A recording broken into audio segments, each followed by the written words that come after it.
Hey guys.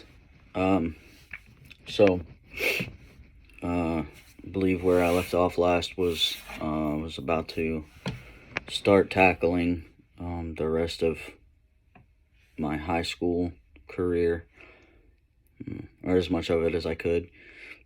Um, so after I had gotten kicked out um, for that time, and then came back home, I really started to kind of question things that I had never. I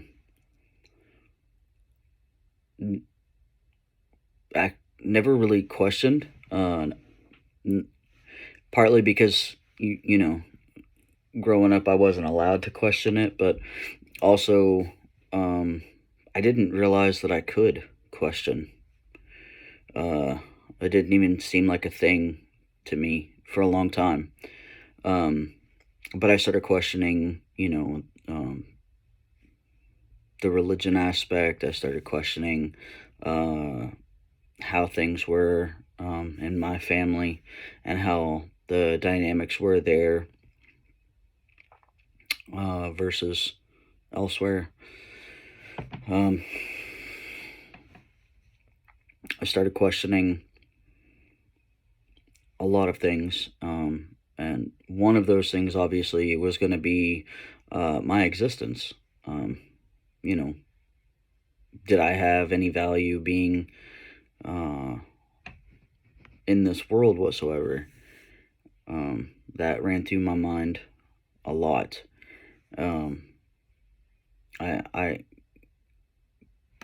I know that I had been pretty low before, but um, had never really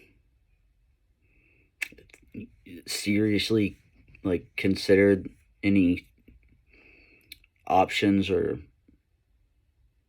that there was anything that I could question. Honestly, I just thought it was what it was, right? But um,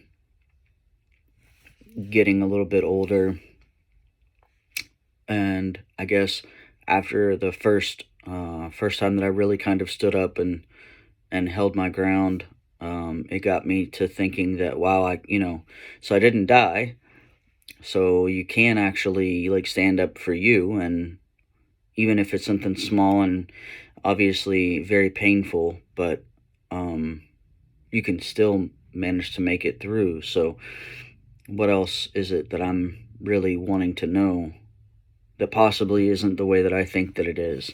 I've been told all of these things one way, and honestly, I don't think that that's necessarily the case. Um, and you have to understand too, I know I kind of touched on the religion that I was raised as Pentecostal, but and I know a lot of people again have their different theories on things, and that's fine. Have your theories. I'm not here to I'm not here to debate one religion or the other. Personally, I don't believe in any of it, but um, it was it absolutely was not acceptable, not even a little bit, to question one if God was even real, because that was absolutely not a question you were supposed to ask.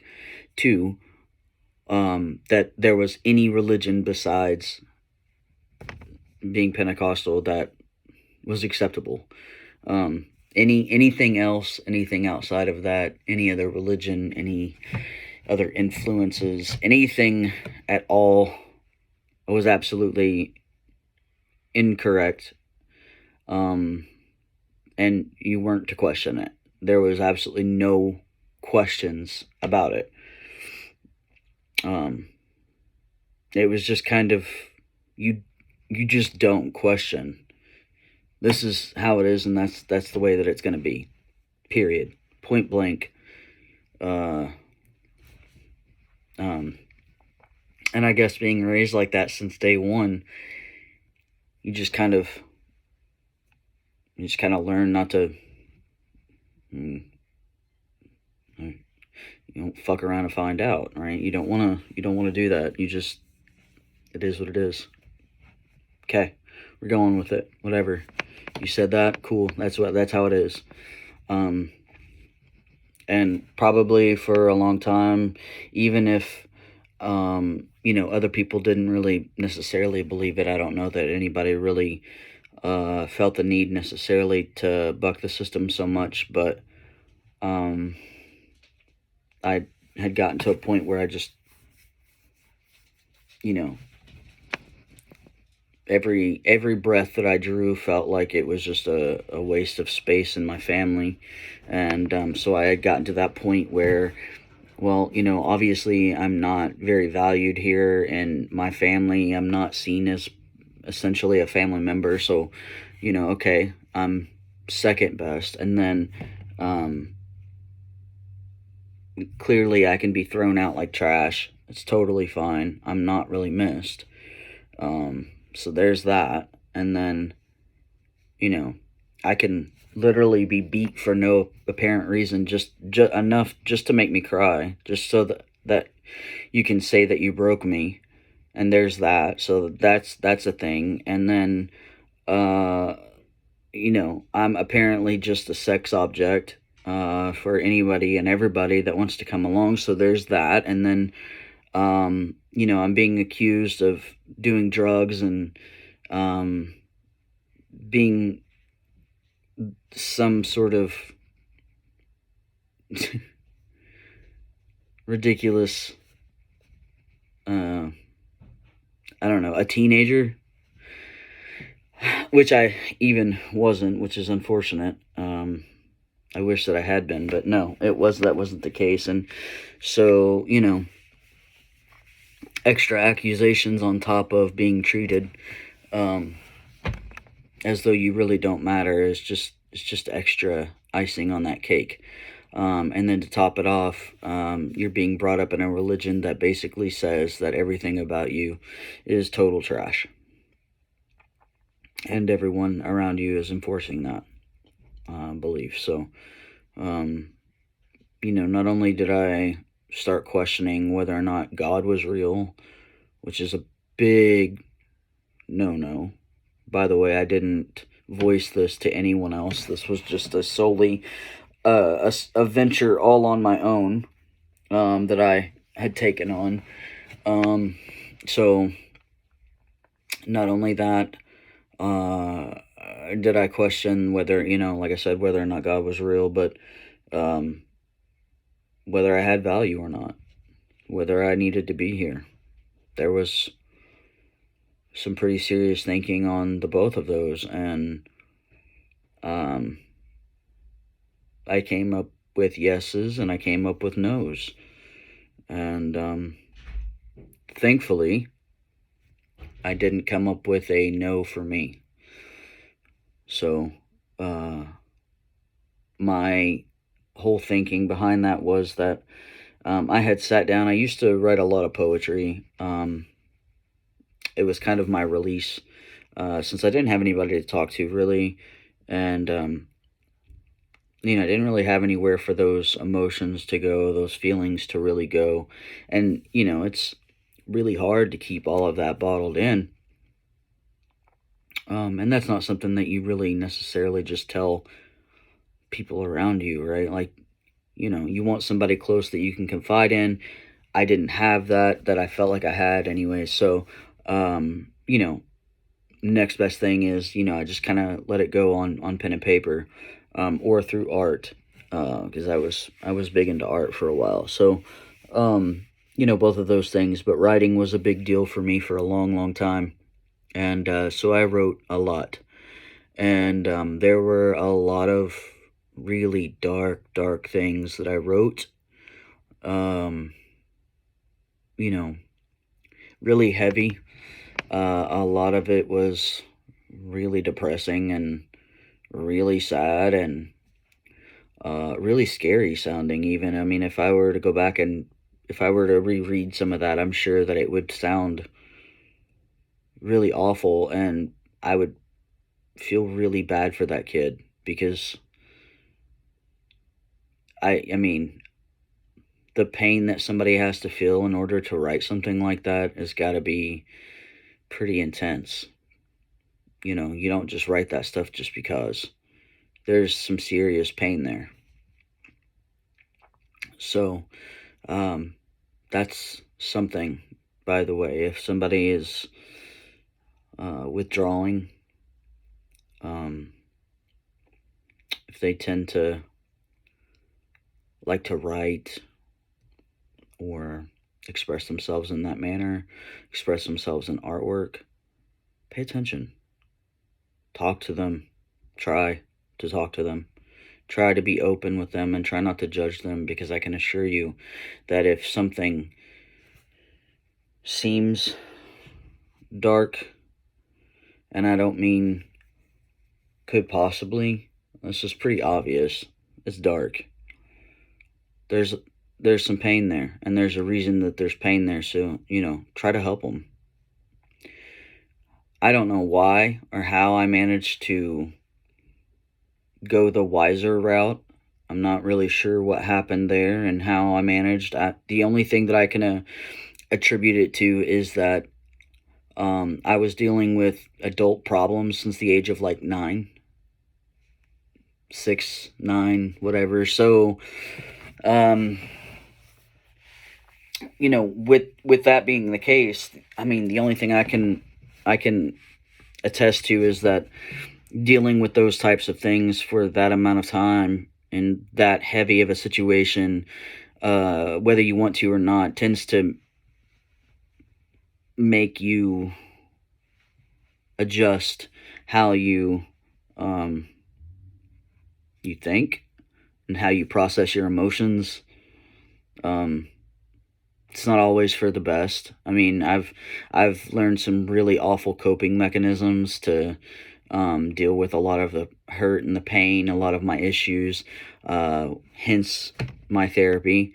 I mean, I managed to deal with a great deal of things, but in some not so great ways now, because it's not helpful for me now. But then it kept me alive. Then it kept me safe, and it kept me going. So it served its purpose, but sometimes your brain doesn't know that you're good to go now. So you have to learn a new way, which it's pretty hard. It's a lot of work to relearn how to live your life, essentially, when you've come to do it a certain way, essentially your entire life, to make sure that you make it out. It's really hard to do, but very necessary and very rewarding. And it also, will give you some insight.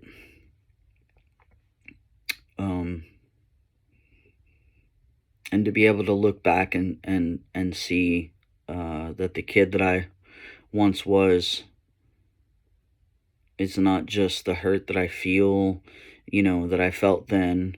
It's hurt now that I feel looking back and seeing a kid hurting and screaming for help, screaming for love, wanting attention, wanting affection, wanting someone to be there next to me, wanting help with my problems, and receiving none of it. That was really, that's really hard to look back and see someone just grasping, begging for help, and that kid having to learn how to do it all on their own. So I'm sure some of you probably have had to do the same things, and it's not easy, and it's not a quick process to relearn. It's certainly not a quick process to learn how to survive to begin with, but in the moment, you do what you have to do. It's just unfortunate that usually we have to carry that through for the rest of our lives. If you're not the one that goes to therapy or isn't able to, even some people don't even get that opportunity.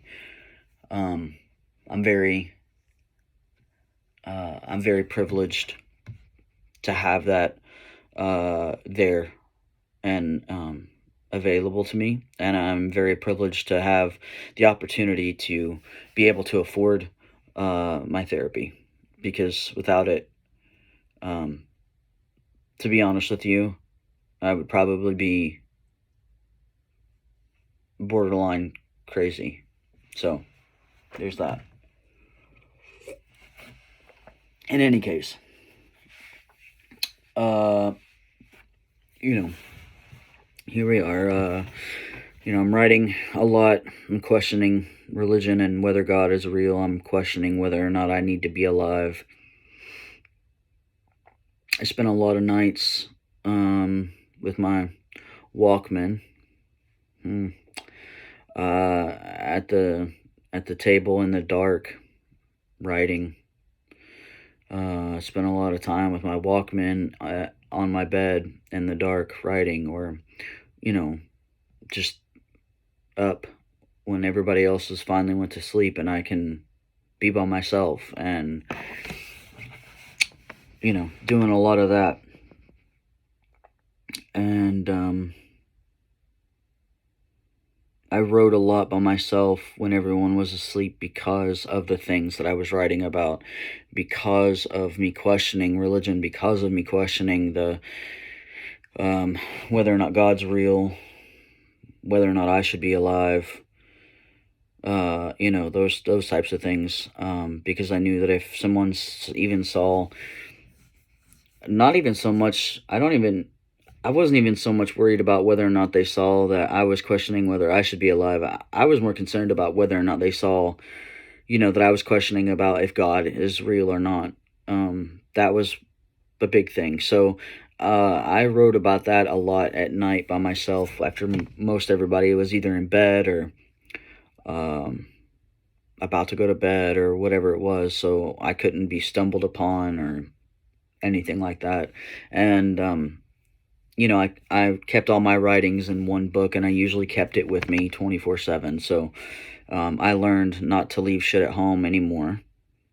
It always stayed with me. So in my backpack, and then when I would go to school, it just stayed in my backpack or in my locker. Generally in my backpack. I never usually left it in my locker, but you know.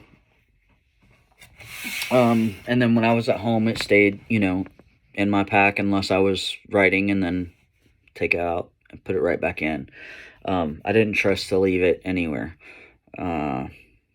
because I had already learned before that my shit was going to be gone through when I wasn't at home. So I learned that anything that I didn't necessarily want people to see needed to be on me, on my person, 24/7, pretty much. So that's what I did.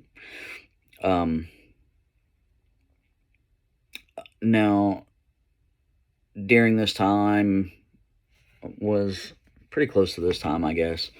I had my first boyfriend, and that, I mean, when I say boyfriend, we were together. We hung out. We kissed a little, and I don't even remember exactly what happened, how it fell apart, but basically, it was like very immature, very kid stuff. He was a nice guy. Again, I already knew that I was into girls, but this was one of those things that it was kind of like a have to situation,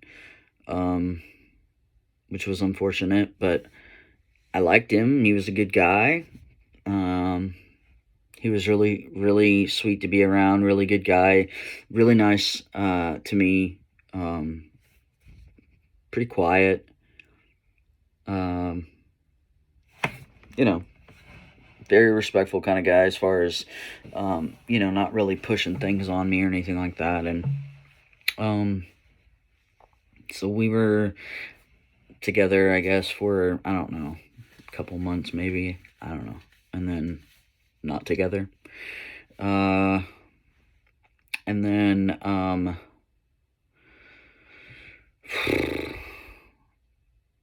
I can only remember like a couple of guys. I can't, I mean, um, I mean, I think,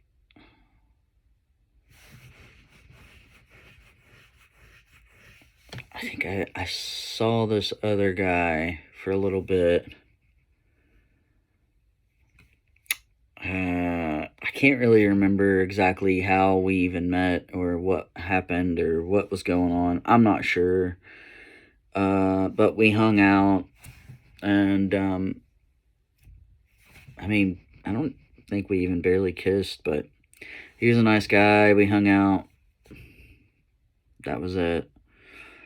Um,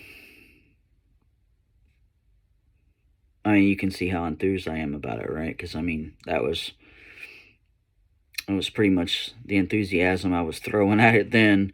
It was unfortunate because I really did not want to hurt these guys because they were good guys and I didn't want to hurt them. But um, you also have to understand, by the way, that I looked very different than. Let me just point that out too. Because of my religion, I was required to keep my hair long, so my hair was down to my butt, and then again, because I was regulated on what to wear, um, I obviously did not wear or look much like what I look like now. Um, Now, later on in school, I want to say my junior year, maybe. I think it was junior year. I finally talked my birth mother into letting me get my hair cut, and she obliged, but she would not let me get it cut the way I wanted it cut initially. So I compromised, and I got my hair cut about to my shoulders, and it was layered. And I looked silly, but again, um, it was getting closer to how I was seeing myself and how I felt about myself, and and that was a big relief for me. Um, and then uh,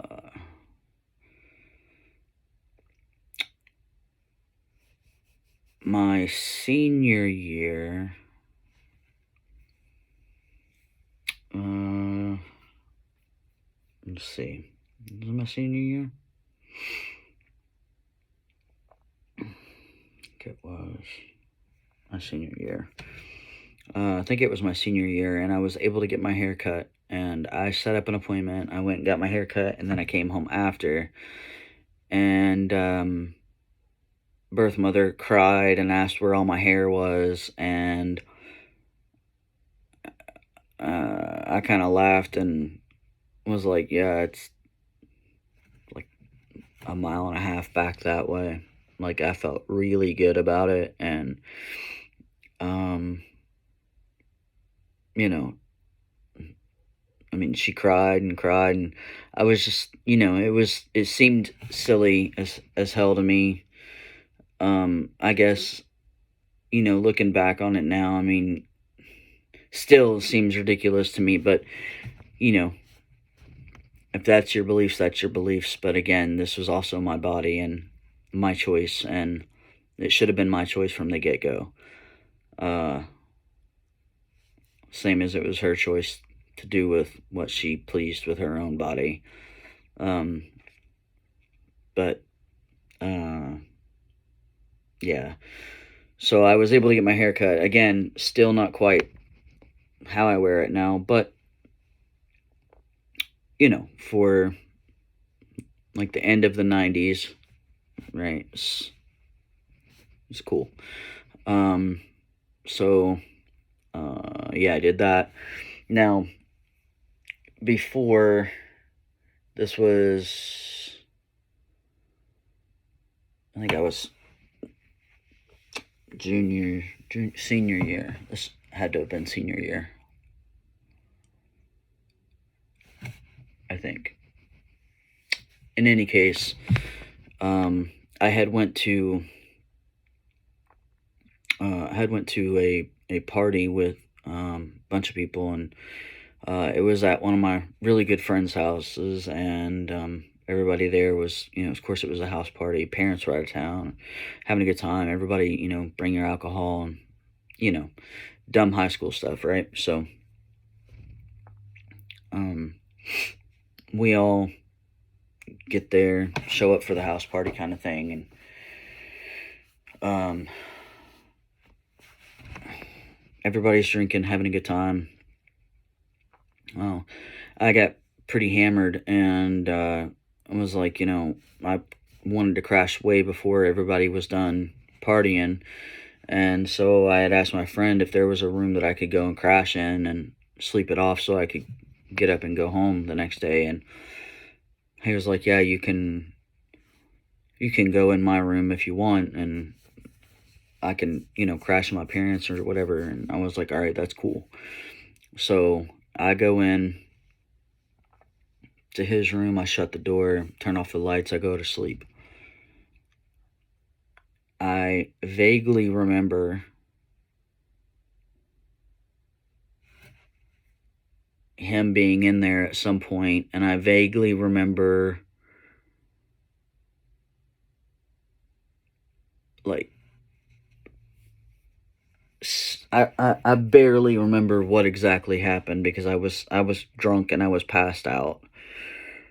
When I woke up the next morning, my my pants and my boxers were laying on the floor beside me, and then on the other side of the bed was a used condom laying on the other side. And I was in there by myself, and that wasn't there the night before. And when I went to bed, I had my everything on. I don't even know if I took my shoes off at that point when I went in there. So, completely, totally clothed when I went into there to go to sleep. And when I woke up, I was not. So, if we're keeping count,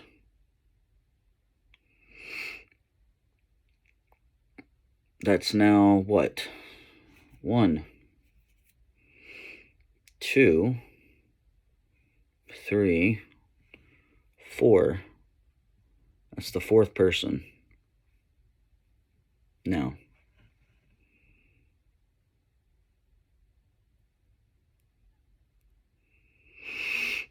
so I got up, put my clothes on. As I was walking out of the house, I didn't see anybody. I left the house, and I never spoke to him again. Avoided him completely. Did not talk to him. Which, by the way, this guy was supposed to be my friend. He also knew that I had a girlfriend at the time, because we were about to graduate. Or we already were graduated. I can't remember. But I do remember. It had to have been after graduation. No. Yes. Right around graduation then.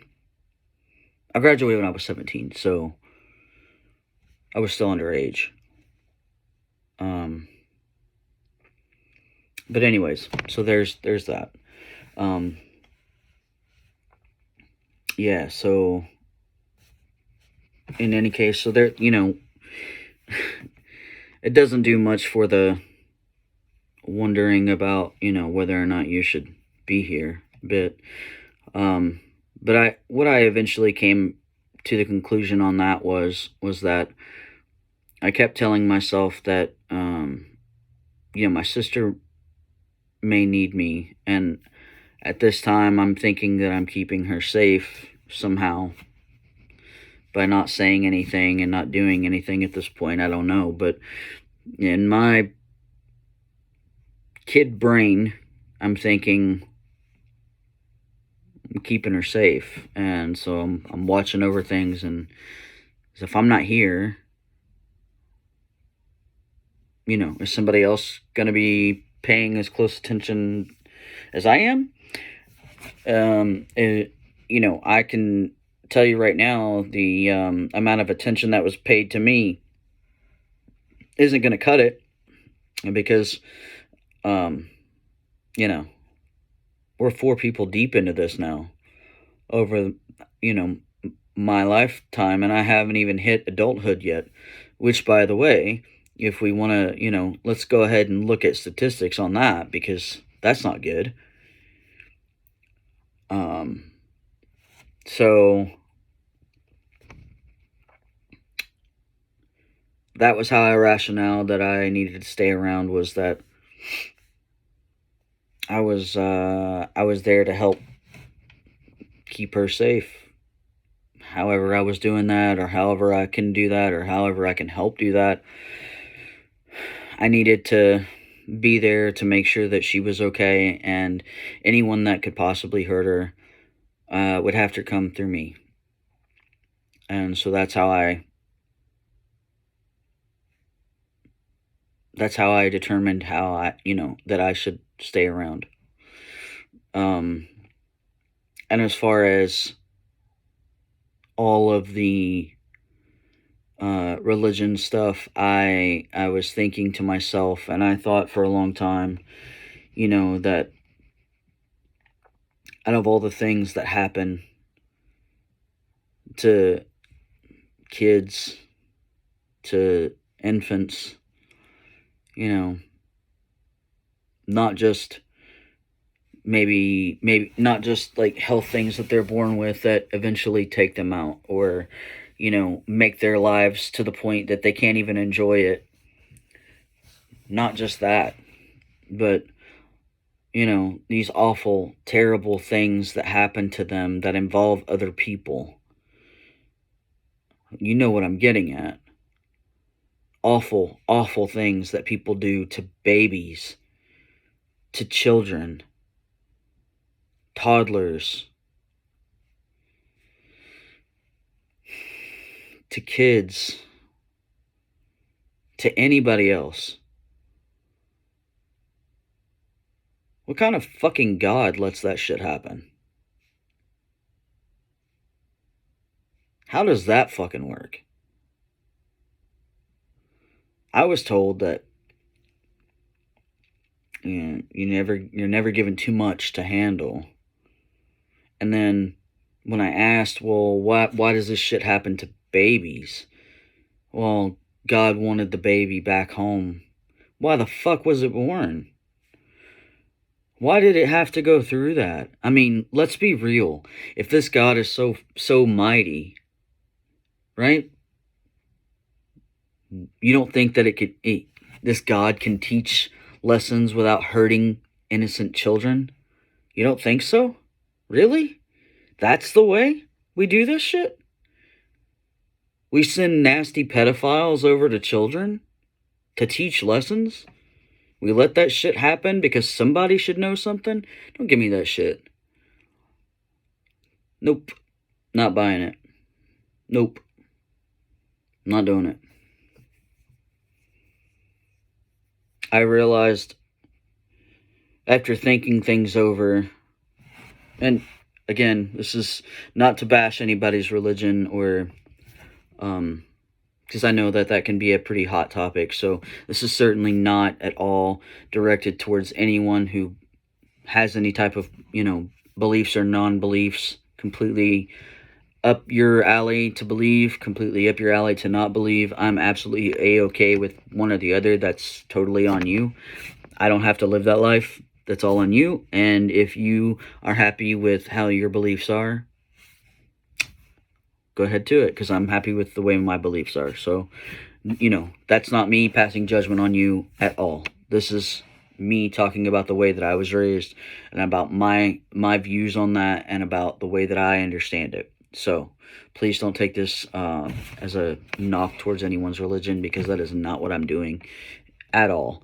And if I ever use, I try not to, but if I ever use Christians or religious people as a whole, please know that that's not an intent to. Um, I'm not trying to offend anyone.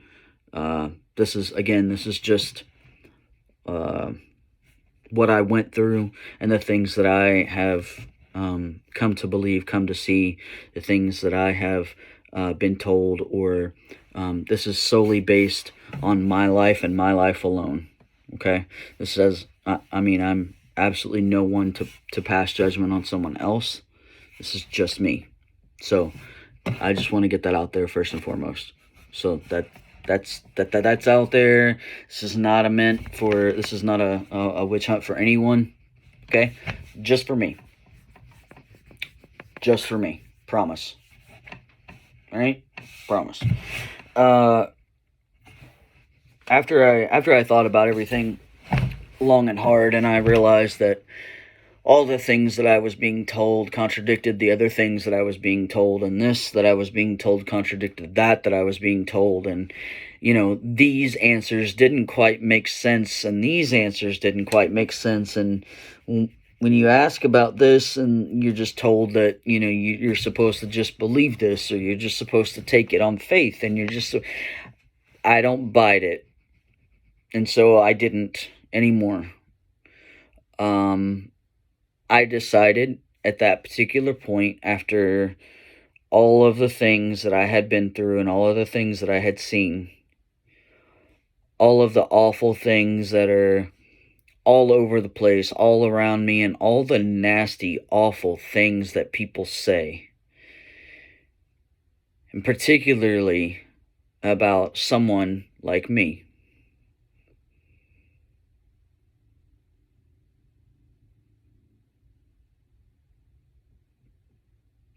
If there's a God, and that God truly is real, and that God truly does enforce / believe all of these things that I was taught growing up, I don't want to be in that God's presence. Not even a minute. Not a second of my life. I'll take whatever other option there is. That's not what I want. And that's not what I believe. Because I don't think that anyone that's supposed to be all-powerful and loving would let something so terrible happen in the name of lessons or because of ridiculous human selfish needs that I wanted them back home and all. Nope. Mm-mm. So, I came up with I should stick around to keep my sister safe, and there is no God.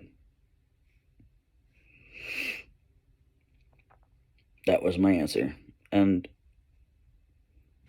it worked for a while until I realized that my sister maybe wasn't as safe as I thought she was. And,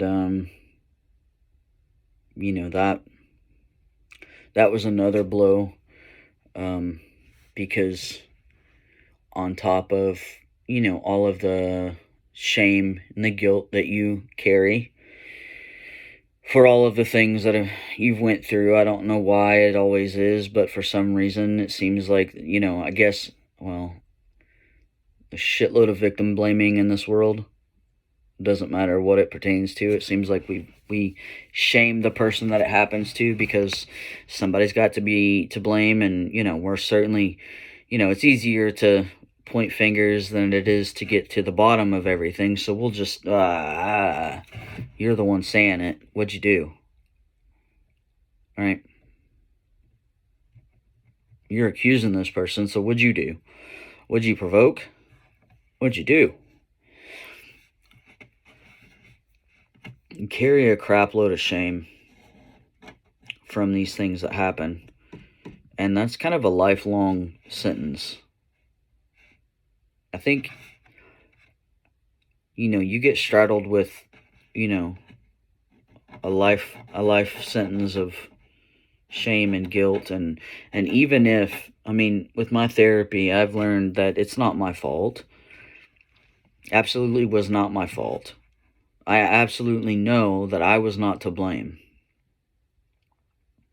Rationally, I can see that I was the victim and I am not to blame. Sometimes, somewhere deep down inside, because I have carried that for so long, somehow, somewhere, the little voice inside says, but, but, and it starts to creep in, and you start to feel shame and guilt.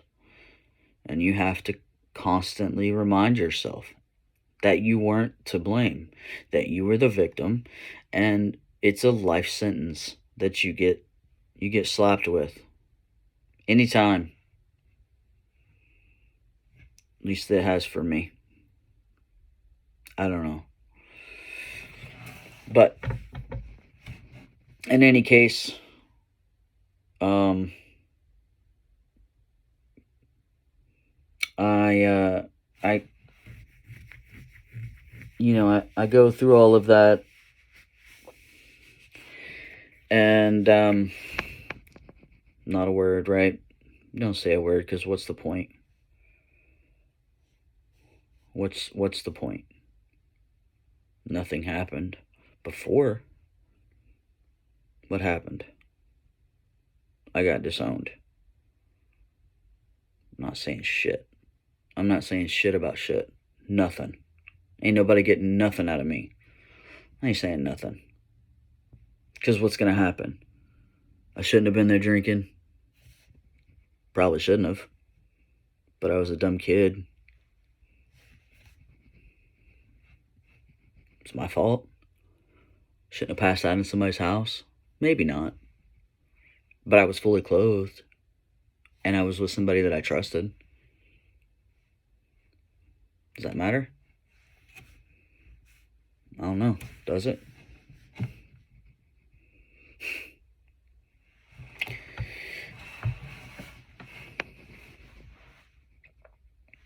I graduated,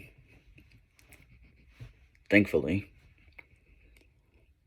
when I was 17. And right after graduation,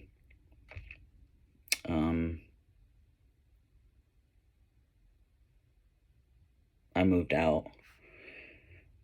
I couldn't stay there anymore. I moved out. And I moved into a situation that was awful because I was desperate to get out of that house. And I would imagine that that happens more often than not. So,